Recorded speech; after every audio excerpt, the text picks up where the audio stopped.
Muy bien, estamos entonces Efesios 5, 15 al 16 y estamos recordando el llamado a andar por, ¿en qué? Sabiduría. ¿Por qué? Porque los días son ¿qué? Malos. Los días son malos.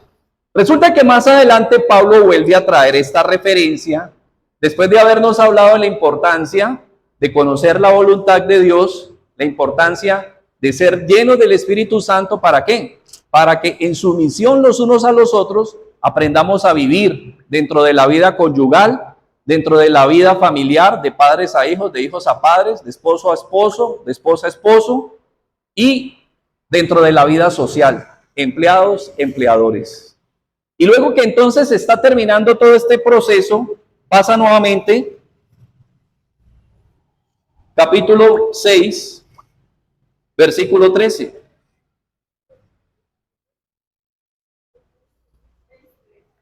Efesios 6, 13.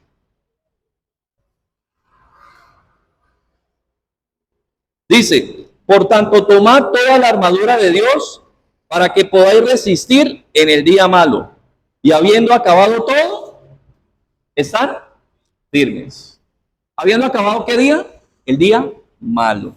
Bueno, verse entonces esta última recomendación sobre la importancia de mantener claro que cada uno de nosotros como creyentes, como hombres de Dios, como criaturas espirituales, definitivamente tenemos un llamado y es a depender 100% de Dios. No se fíe en su propia prudencia. Dice el Proverbios 3:5, fíate del Señor de todo tu corazón y no te apoyes ¿en qué? En tu propia prudencia. Ten cuidado. ¿Por qué? Porque el día malo, usted ahorita, que es el almanaque que más nos gusta, es ese almanaque que trae ¿qué? Las fechas de las fiestas marcadas. Nos gustan esos almanaques colombianos que traen en rojito ¿qué? El lunes de fiesta. Muy bueno. Y si no, pues el que acaba de pasar, el 1 de mayo. Eso nos gusta, porque viene marcado, y viene marcado tal fecha, viene marcado. Pero ¿saben qué? El día malo no viene marcado. No sabemos en qué momento, en qué circunstancia y bajo qué situación el día malo puede acontecer. ¿Y a qué se refiere ahí por día malo? Poneros a las circunstancias difíciles, aflictivas, duras, que nos pueden hacer declinar de nuestro empeño y de nuestra perseverancia. ¿Cuántas veces en la lucha y en el fragor de la lucha, en el fragor de nuestra persistencia, cuando las cosas no se dan, viene ¿qué? Nuestra debilidad frente a la frustración. E inmediatamente empezamos a desistir. Y así entonces, a nivel social colapsan muchas cosas. Se colapsa frente al trabajo, frente a los emprendimientos empresariales, en la vida, en el hogar, ¿sí? Nos frustramos y a veces renunciamos ya a nuestra paternidad, renunciamos a nuestro hogar, renunciamos, bueno, a tantas cosas. ¿Por qué? Porque vienen situaciones que nos abocan a decir ya no más. Nos vencen, nos debilitan. Teniendo en cuenta entonces los antecedentes de la carta, que nos habla del gran poder que Dios tiene, que es lo que ha venido hablando toda esta carta, la pregunta es, ¿por qué estar atentos? ¿Por qué estar alertas si finalmente pues el poder de Dios es superior? Bueno, la verdad es que, primero que todo, es el llamado a que nosotros estemos pendientes, a que estemos atentos, a que no demos lugar, a que no abramos espacios, a que estamos advertidos.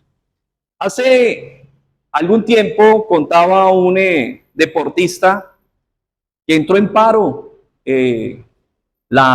digamos así, la asociación a la que él pertenece como deportista, y mientras estaban en ese paro, a él se le ocurrió invitar a su equipo a que entrenaran en un colegio, en una cancha colegial o universitaria. Y mientras estaba el paro y todo el mundo estaba en paro esperando que se definía, ellos todos los días fueron a entrenar. Y dicen que finalmente se levantó el paro, arrancó el torneo y ellos se fueron como una flecha en ese torneo. ¿Por qué? Porque cogieron alcanzados por 2 meses a quienes se habían quedado en una actitud sedentaria frente a ese paro. ¿Cuál es la lección aquí? La importancia de ¿qué? De estar atentos, de estar ¿qué? Preparados. Por eso ahí está la advertencia. No se trata de que el poder de Dios sea invencible, se trata de que Dios mismo en su poder invencible nos dice, ten cuidado, porque a veces te tropiezas, te estropeas y terminas culpando a otros. De hecho, es muy popular y algunos han oído tantas veces esa famosa ilustración que dice, ¿no? Por un clavo se perdió una herradura, por una herradura se perdió la pata de un caballo, por ese caballo se perdió el mensajero y por ese mensajero se perdió un mensaje. Por ese mensaje se perdió una batalla y por esa batalla se perdió toda la guerra. ¿Dónde empezó todo? Con un clavo. Así que la idea es que nosotros no demos lugar ni a cosas pequeñas ni a cosas grandes. No nos fiemos. Personajes firmes delante y que concibieron y participaron de una relación especial con Dios, descuidaron su caminar y terminaron entrampando sus vidas. El mismo rey Saúl cayó presa de la adulación y Dios le había dado una orden muy precisa. ¿Y qué hizo? Cedió ante el pueblo. ¿Por qué? Porque le gustaba la adulación. El mismo rey David, ¿qué no le había dado Dios a David? Pero finalmente un día cedió ante su mismo corazón y sus pretensiones lujuriosas. El mismo hijo, Salomón, el hombre más sabio, se dice, empezó poco a poco que una chica, que otra chica, que otra chica, que otra chica, y finalmente terminó ¿qué? Apostatando. Terminó pensando que cualquier otro Dios era igual y distinto del único Dios que le había dado el lugar que tenía. Así nos encontramos a Asa, un rey que vio la gloria de Dios porque le buscó y dice que tuvo paz más o menos por un periodo de casi 30 años. En esa época donde era la ley del más fuerte, uno tener paz por un año ya era una ganancia, pero tener paz por más de 30 años era una locura. Pero ¿sabe qué pasó finalmente cuando volvió nuevamente un enemigo? Había perdido de vista su dependencia de Dios, se entregó a la comodidad y la comodidad dañó su corazón. Vea, las cosas más sencillas pueden debilitar nuestro carácter y nuestra conducta delante de Dios. Por eso, ¿cuál es el llamado? Que estemos atentos. ¿Qué nos dice 1 Corintios 10:12?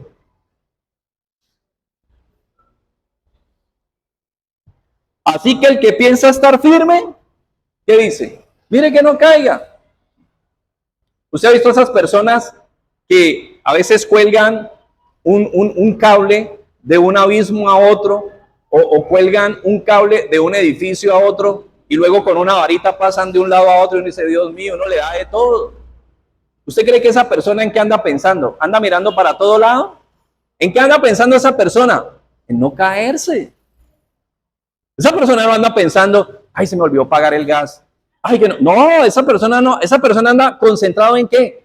En lo que tiene que hacer, que es pasar al otro lado y en qué? No caerse.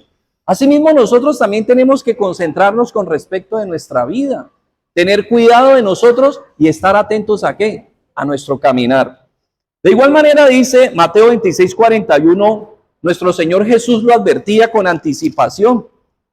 Aquella noche difícil, aquella última noche en la cual fue puesto a prueba antes de pasar a la cruz, él mismo nos recordaba en Mateo 26:41, cuando le dijo a sus discípulos, acompáñenme a orar. Es un tiempo muy difícil para mí, apóyenme en oración. ¿Y qué hicieron los discípulos? No pudieron. ¿Y no pudieron por qué? ¿Porque no querían? Ellos querían mucho a su Señor, pero no pudieron porque por eso Jesús lo explicó aquí. Dice, Mateo 26:41, velad y orad, ¿para qué? No entréis en tentación. El espíritu está dispuesto, así como tantas cosas usted quiere. Usted quiere ser ese esposo, usted quiere ser ese padre, usted quiere ser ese hijo, usted quiere ser ese empleado, usted quiere ser ese empleador. Pero ¿sabe qué? La carne es débil. Y entonces uno se acuesta diciendo, mañana voy a ir a mi trabajo y seré el mejor vendedor de todos. Y apenas suena ese reloj, ya usted ya no quiere saber nada al otro día. Porque la carne es débil. Y la misma carne con la que tú dices, voy a cuidarme y voy a bajar de peso y a partir de mañana me levanto a las 4 a trotar. Y efectivamente te levantaste a las 4 y el otro día te levantaste a las 5 y el otro día a las 6. El otro día ya no te levantaste. La misma voluntad que te levantó el primer día, esa misma te dice, no, Por eso no podemos depender ¿de qué? De nosotros 100%. Por eso, ¿cuál es el tema? Que aprendamos a depender ¿de qué? De Dios. Sigue diciendo en Juan 15:5, para resumirlo, que es esencialmente el versículo del tema, del título del tema, perdón, porque apenas estamos en la introducción. Dios nos dé la oportunidad en estas semanas de ir viendo el resto del desarrollo del tema, pero esta apenas es la introducción. Dice Juan 15:5, yo soy la vid, vosotros los pámpanos. El que permanece en mí y yo en él, ¿qué? Este lleva mucho fruto, porque separado de mí, nada podemos hacer. Nada podemos hacer.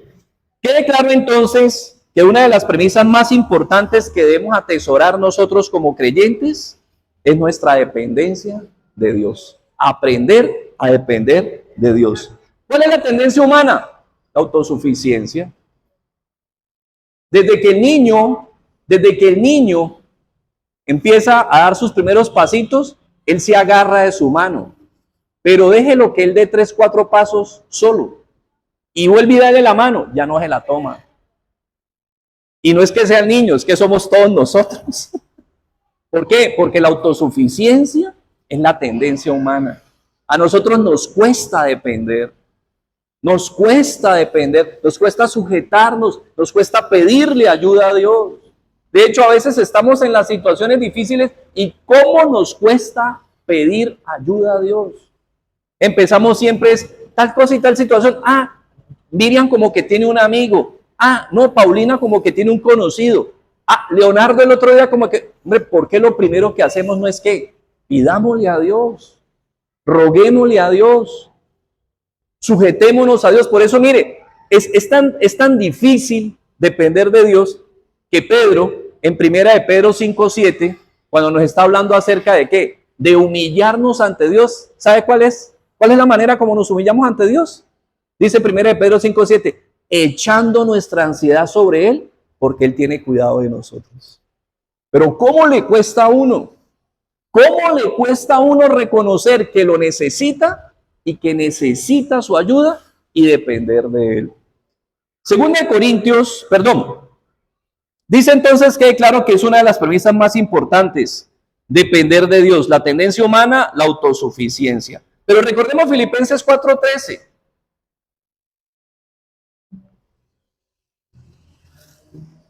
Filipenses 4:13 nos dice, todo lo puedo en Cristo que me fortalece. De hecho, en estos días estábamos estudiando esa temática. ¿Por qué? Estábamos recordando el contexto de la circunstancia y estábamos recordando que Pablo estaba en la cárcel.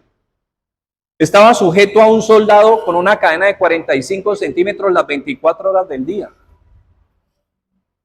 ¿Y qué dice Pablo? Que él había en esa situación porque los filipenses, por eso la carta es a los filipenses, él se la escribe porque ellos mandaron un mensajero para saber cómo estaba él. Él le contesta a los filipenses y le dice gracias porque ellos le mandaron algunas cositas. Es más, le mandaron hasta algún dinero.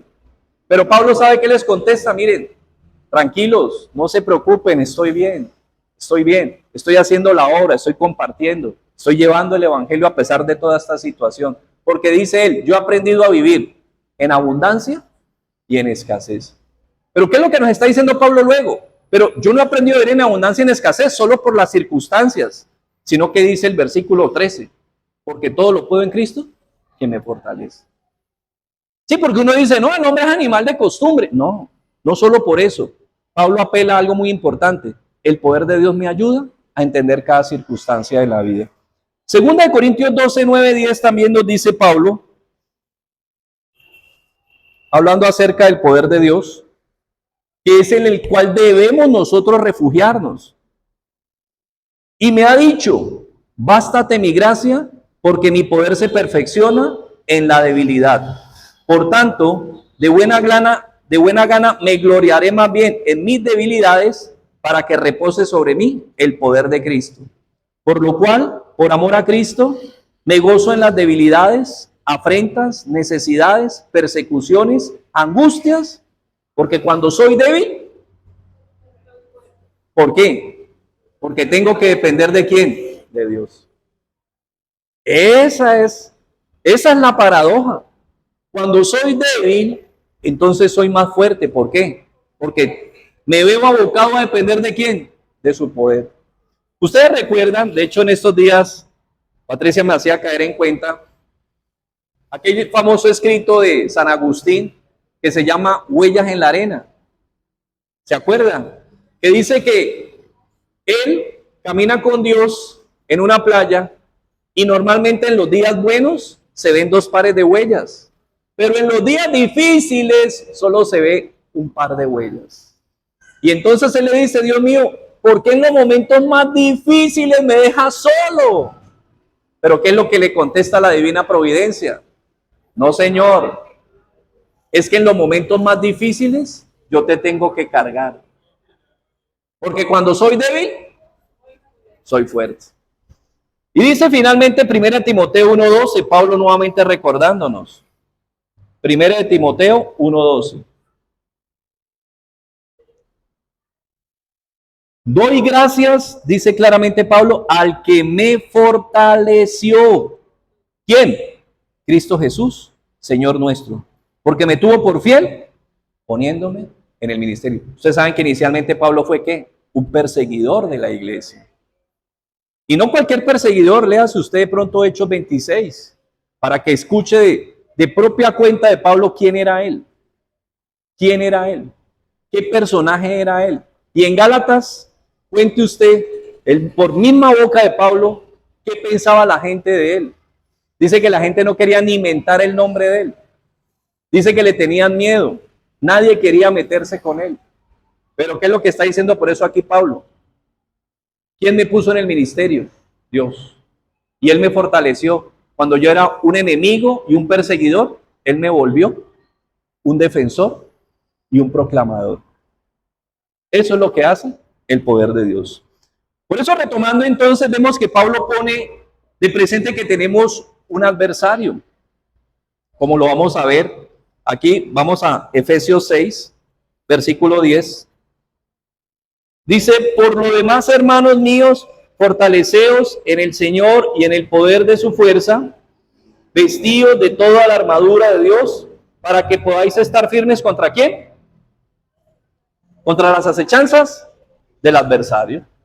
Esa es la palabra griego, diablos, adversario. Hay un adversario del creyente y ese es el enemigo. En Mateo 4, 1, 2, 5.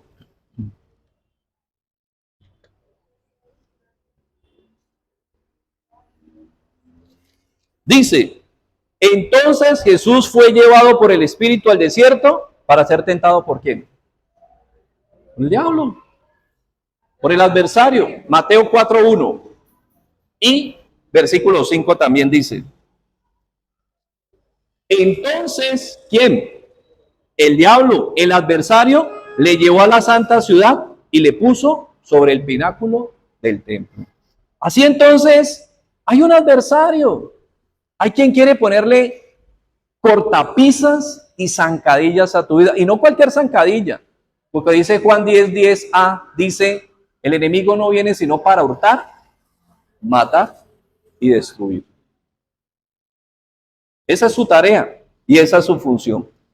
Recordemos un poquito los antecedentes de quiénes eran estos efesios a los que Pablo les está escribiendo. Hechos 19, 19 al 20.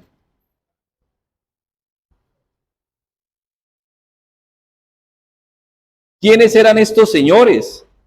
¿Qué tipo de personajes eran? Hechos 19, 19 al 20 dice.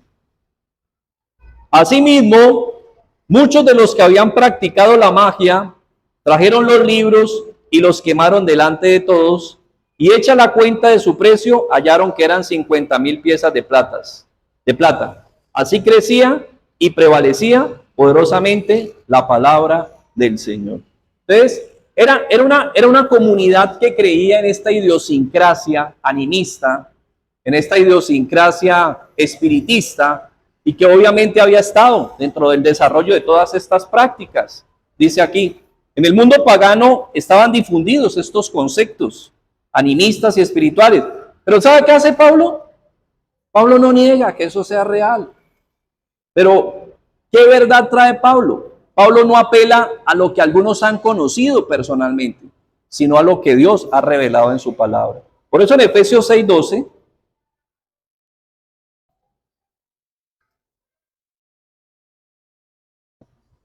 dice, porque no tenemos lucha contra sangre ni carne, sino principados, potestades, gobernadores de las tinieblas de este siglo, huestes espirituales de las regiones celestes.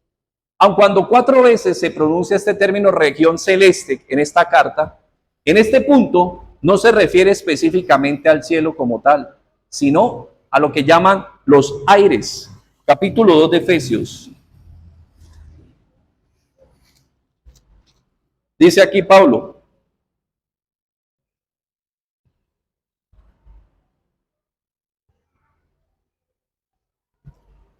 2:2, en los cuales anduvisteis en otro tiempo, siguiendo la corriente de este mundo, conforme al príncipe de la potestad del aire, el espíritu que ahora opera en los hijos de ¿qué? Desobediencia. Entonces, ¿qué nos dice Pablo? Obviamente hay una realidad espiritual, pero obviamente tenemos una ¿qué? Una realidad divina. Contamos con el poder de Dios. Claro que sí, la maldad existe y el corazón del hombre puede llegar a tales niveles que se puede entregar a las cosas más increíbles. No hace nada, creo que todos hemos visto un testimonio muy fuerte de un famoso cantante argentino que siendo criado, siendo desde niño formado en la vida cristiana, decidió pactar con fuerzas oscuras para tener fama. Y él mismo ha contado su testimonio y él mismo ahora es un cantante de Dios y ahora vive para la gloria de Dios. Estando en México, en una presentación que iba a ver, lo secuestraron y lo intimidaron y finalmente reconoció a Dios. Y no lo hicieron porque supieran su vida, pero Dios tuvo misericordia de él. Entonces, cualquiera de nosotros puede verse presa o puede ser víctima de este engaño, pero por eso nos recuerda Pablo que definitivamente hay poder en nuestro Dios y hay poder suficiente en nuestro Rey. Por eso vamos a mirar algunos ejemplos de la actividad engañosa del enemigo. Porque pues uno dice, sí, estamos hablando de un engañador, pero bueno, ¿qué es lo que hace? ¿Qué tipo de engaño? ¿Cuál es su acción? ¿Cuál es su actividad? Vamos a mirar entonces algunos, digamos así, ejercicios de su actividad engañosa. Primero, mezclar la verdad con el error. Génesis 3:4.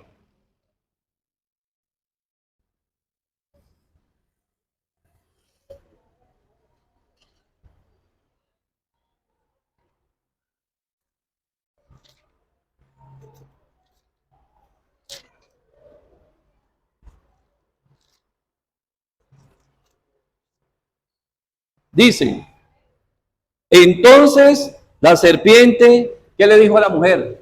No moriréis. ¿Y qué pasó cuando finalmente dieron el paso? Sí, espiritualmente perdieron su relación con Dios. De hecho, el 5:22.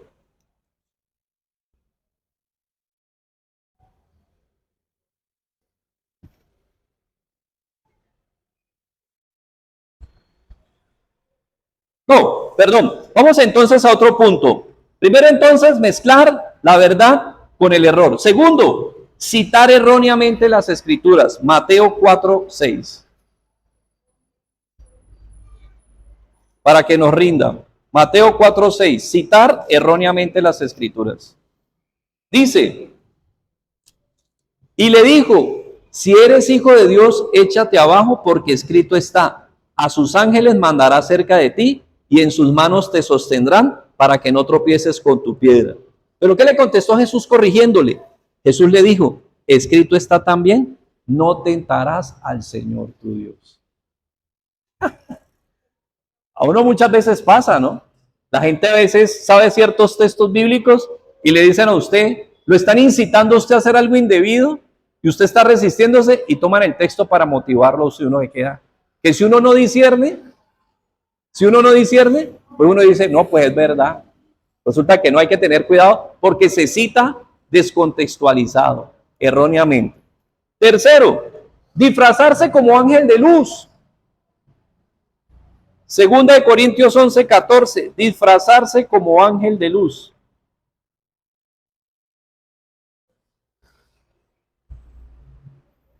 Dice, y no es maravilla porque el mismo Satanás se disfraza como ¿qué? Ángel de luz. Mire que mucha gente,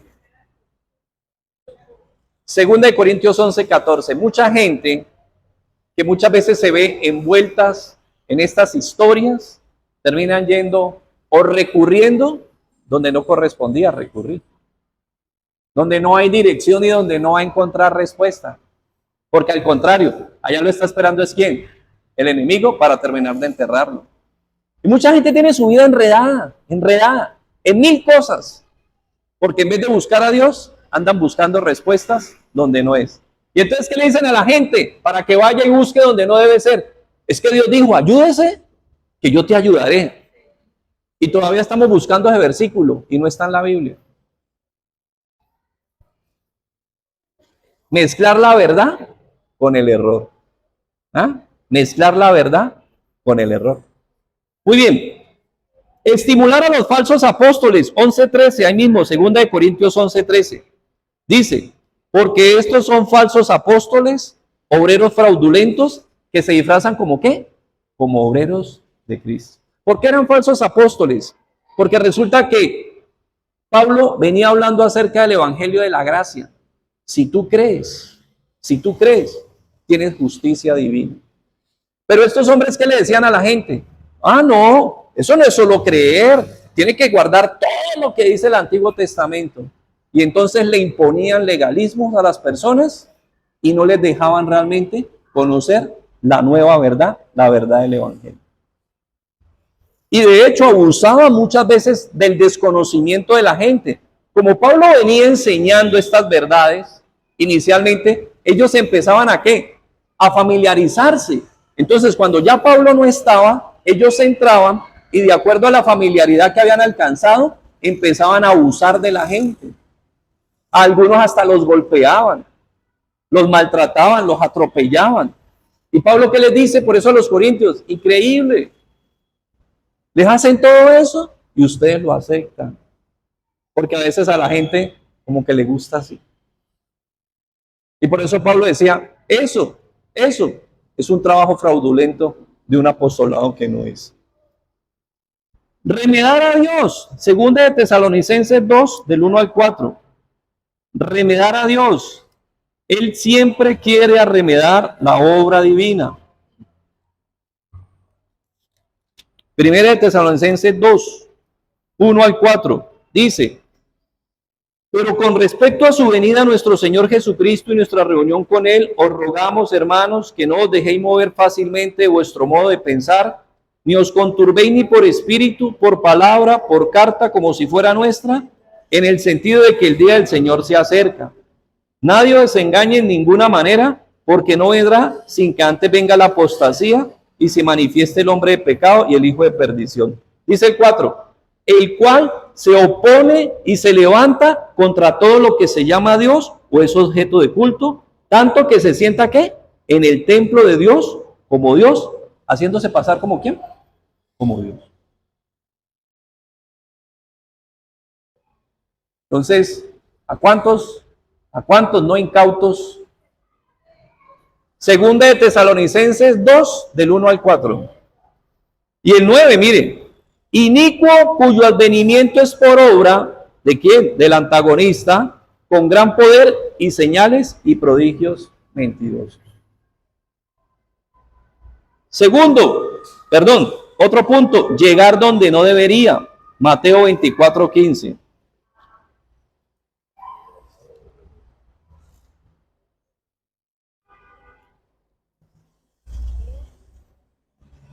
Mateo 24, 15 dice, por tanto, cuando veáis en el lugar santo la abominación desoladora de que habló el profeta Daniel, el que lee, entienda. Esto es más o menos algo que pasó con un famoso rey Antíoco, quien tomó a Jerusalén entró al lugar santo, al templo, que era solo para los judíos y solo para el servicio de Dios, y tomó un cerdo y lo sacrificó encima del altar. La carne de cerdo es prohibida dentro de la cultura judía. Y lo hizo ¿para qué? Para ofenderlos y para ofender a Dios. Así el enemigo muchas veces, es más, mire, algo más práctico. Uno muchas veces tiene a sus muchachos, ¿cierto? Por ejemplo, cuando están en la vida cristiana, uno, que el grupo de jóvenes, que qué chévere. No, pues uno trata de involucrar a sus muchachos en el grupo de jóvenes y uno se siente muy seguro porque sus muchachos están en el grupo de jóvenes, pero al grupo de jóvenes puede llegar cualquier joven. Y resulta, yo me acuerdo que teníamos una historia de un joven que salían de terminar la reunión y el sagrado se los llevaba para la casa y les enseñaba a fumar cigarrillos.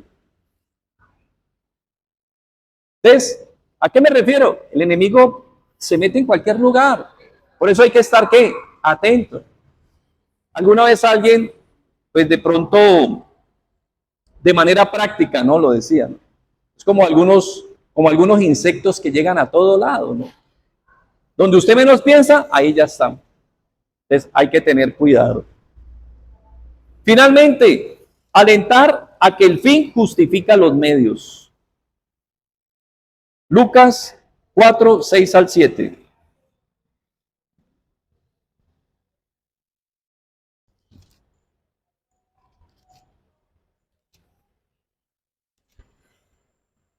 Dice, y le dijo el enemigo, a ti te daré toda esta potestad y la gloria de ellos, porque a mí me ha sido entregada y a quien quiero la doy. Si tú postrado me adorares, todos serán ¿qué? Mire, y es lo que pasa, ¿no? ¿Cuánta gente no ha entregado su integridad espiritual por un minuto de fama? Pues a veces unos por muchos minutos, pero ¿qué precio han tenido que pagar? ¿Y qué le está diciendo el enemigo a Jesús? Si usted me adora, yo le entrego todo esto. O sea, el fin justifica los medios. Y mucha gente cree que es así, lamentablemente. Bueno, por eso entonces es clara la recomendación que está recibiendo la comunidad efesia. No pretendas enfrentar los embates espirituales en tus propias fuerzas mortales, en tus destrezas o en tus competencias, sino que dependamos de Dios. Y aquí no se trata de andar haciendo actividades, no. Dependamos de Dios en oración, estudio de su palabra, congregación, conocimiento, aplicar su palabra, comunicar y enseñar las buenas nuevas. Todo eso que cuida nuestra vida. Y no estamos hablando de salir a ejercer actividades que no estamos llamados a ejercer. Para eso está el poder, ¿quién? De Dios. Por eso entonces nos dice 2 Corintios 10 del 3 al 6.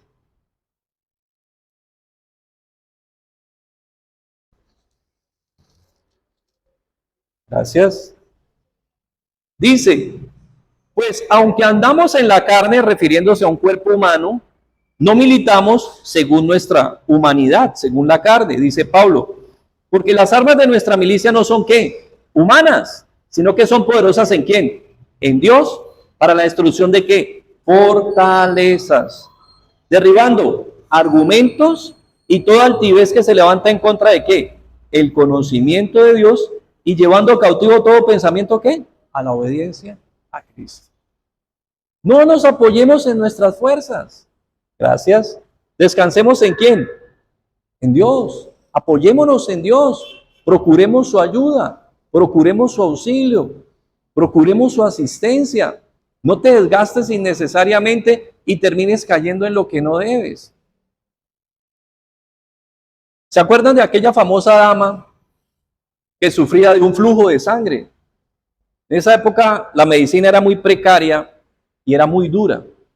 Por el mismo desconocimiento, no había un conocimiento como se tiene hoy, no había un anestesiólogo, no, la medicina no tenía el desarrollo que tiene hoy. Y esta dama dice que pasó 12 años con esta aflicción, con esta enfermedad. ¿Y qué dice Marcos? Dice que había hecho todo, es más, había acabado con todo lo que tenía. Y mientras más había procurado responder a sus necesidades, ¿cómo estaba en ese momento? Peor. Vamos a Marcos 5, mire, para que usted recuerde esta escena.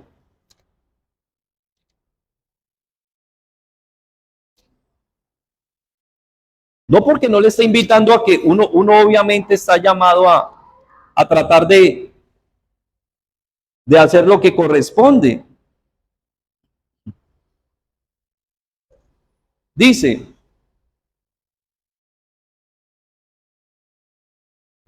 versículo 25, Marcos 5, 25, pero una mujer que desde hacía 12 años padecía de flujo de sangre y había sufrido mucho de muchos médicos y gastado todo lo que tenía, ¿y qué?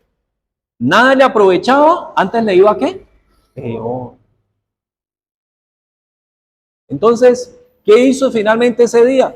No sabemos qué oyó, no sabemos qué le compartieron, no sabemos qué escuchó acerca de Jesús, pero tuvo que haber oído algo muy importante. ¿Por qué? Porque ella iba convencida de que si tocaba siquiera el manto de ese hombre, iba a encontrar sanidad. Y efectivamente la encontró. Entonces, por eso el llamado es, aprendamos a depender de Dios, aún en medio de todas estas circunstancias. Primero de Juan 4:4 dice, porque más poderoso es el que está en mí, el que está en el mundo. Recordemos esa realidad. Dice que esta comunidad padeció, cuando Pablo llegó a esta comunidad de los Efesios, desde que llegó el pobre Pablo, padeció oposición. Él llegó a compartir el evangelio. De hecho, él estuvo 2 años en la comunidad de Efesios. 2 años. ¿Sabe entre qué horario? Entre las 12 del día y las 4 de la tarde. Alguien llamado Tirano le prestó una escuela, le prestó un taller, no sabemos un taller exactamente de qué, y ahí Pablo montó una escuela bíblica.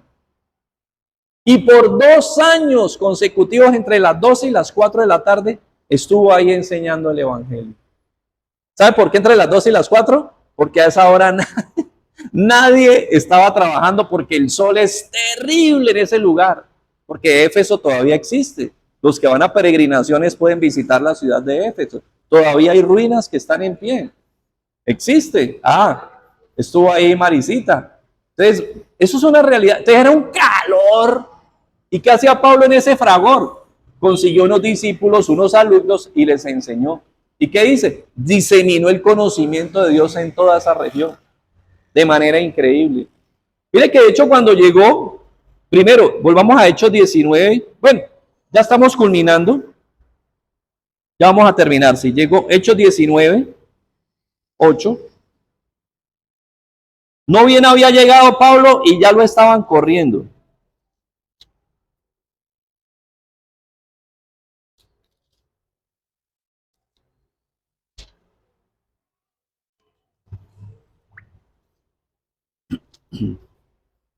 Dice, y entrando Pablo en la sinagoga, habló con de nuevo por espacio de 3 meses, discutiendo y persuadiendo acerca del reino de Dios. 9, pero endureciéndose algunos y no creyendo, maldiciendo el camino delante de la multitud, se apartó Pablo de ellos y se separó a los discípulos, discutiendo cada día en la escuela de uno llamado, ¿qué?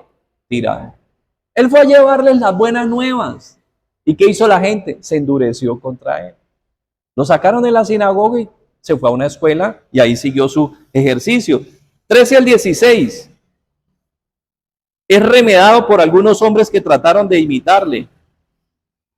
Pero algunos de los judíos exorcistas ambulantes intentaron invocar el nombre del Señor Jesús sobre los que tenían espíritus malos, diciendo, os conjuro por Jesús, el que predica Pablo.